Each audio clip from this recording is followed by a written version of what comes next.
go through the hoop, and then I came down and shot another one, and then I came down and shot another one and saw 3 in a row go in, so that gives you a lot of confidence. Keep it down! Go! Yeah! Good job. No, we can. Whew, good job. The Indiana Fever just gave the New York Liberty their first L. June 14th wasn't just a game, it was a declaration. Caitlin Clark, after missing 3 grueling weeks with a quad injury, returned to the court with fire in her eyes and a point to prove. The target?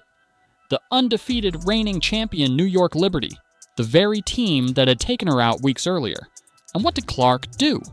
She didn't just show up, she torched them. In just 31 minutes, Clark dropped a staggering 32 points, dished out 9 assists, and grabbed 8 rebounds. It wasn't just a strong outing, it was a statement game. A 102-88 beatdown that snapped the Liberty's perfect record and reminded everyone exactly who Caitlin Clark is. This was more than just of the season. The undefeated New York Liberty that was 9-0 just took their first loss tonight at the hands of Caitlin Clark. Just a box score performance, it was a message to the league. I'm back. I'm better. And I'm not here to play nice. Coming off an injury like a quad strain, most players need time to ease back in. But Clark skipped the warm-up phase and went straight into flamethrower mode. Her rhythm, impeccable. Her energy, off the charts. And her leadership, impossible to ignore. The Liberty thought they'd buried the superstar. They thought they broke Indiana. They were dead wrong. What happened in the first quarter was nothing short of historic. The Liberty came in undefeated, confident, and fully expecting to steamroll a Fever team still regaining its footing. But Caitlin Clark had other plans. With the game still tight and both teams trading buckets, Clark stepped across half court, looked up, and unleashed chaos.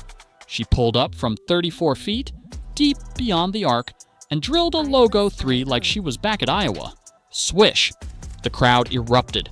Seconds later, she did it again, this time from 28 feet. Swish! The crowd was losing their minds. Fans on both sides stood up. Players on the bench leaned in. And then, boom!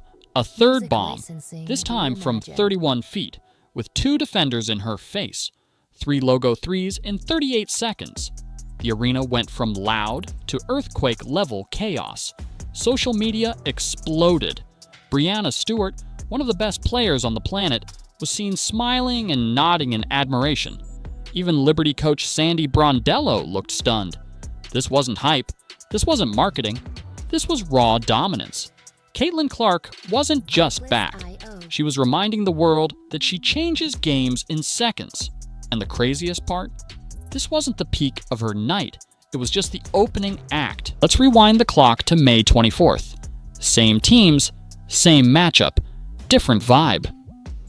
That night, Caitlin Clark went up against the Liberty in one of the most physically brutal, poorly officiated games of the season.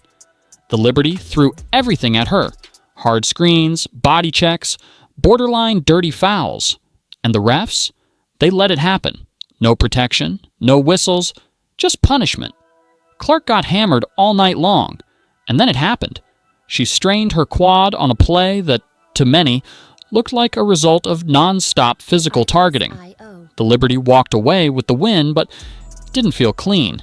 And for Clark, it wasn't just a loss on the scoreboard. It was a moment that robbed her of 3 weeks on the court. She was forced to sit, to watch, to listen to critics say she was locked up or exposed. Let's be honest, some people celebrated her injury. They downplayed the contact. They said she couldn't hang in a physical league. They thought they silenced her. What they really did was light a fuse. Fast forward to June 14th, same opponent, same court. But this time, Clark came loaded. She didn't just return, she dismantled the very team that took her out. No fear, no hesitation, no mercy. Clark torched New York for 32 points and left their defense scrambling.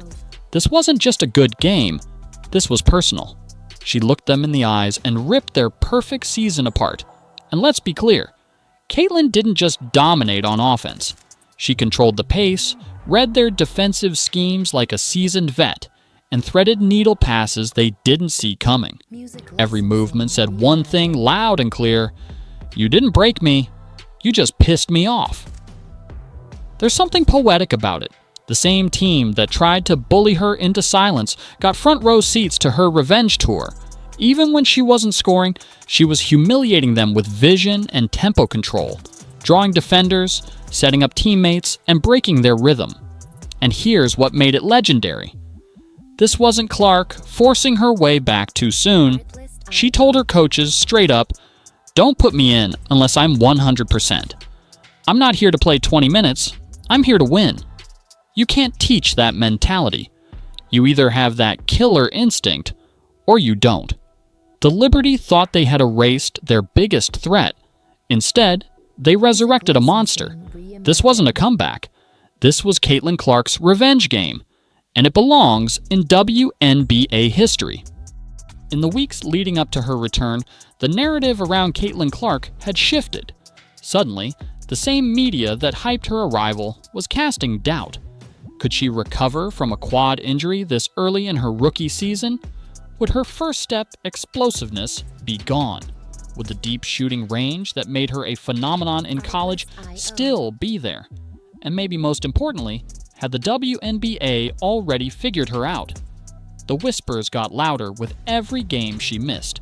The Fever, without her, went 2-3. They struggled to find rhythm, and it felt like the rest of the league was breathing easier, like the biggest threat had been neutralized. Even medical experts chimed in. They warned how tricky quad injuries can be, how they affect acceleration, balance, and shooting power. The type of injury Clark suffered isn't just painful, it's deceptive. You might feel fine, but one bad cut or jump can trigger it all over again. That's why her return on June 14th had real tension. This wasn't just about her stats. It was about whether her body would hold up, whether the Caitlin Clark everyone paid to see was really still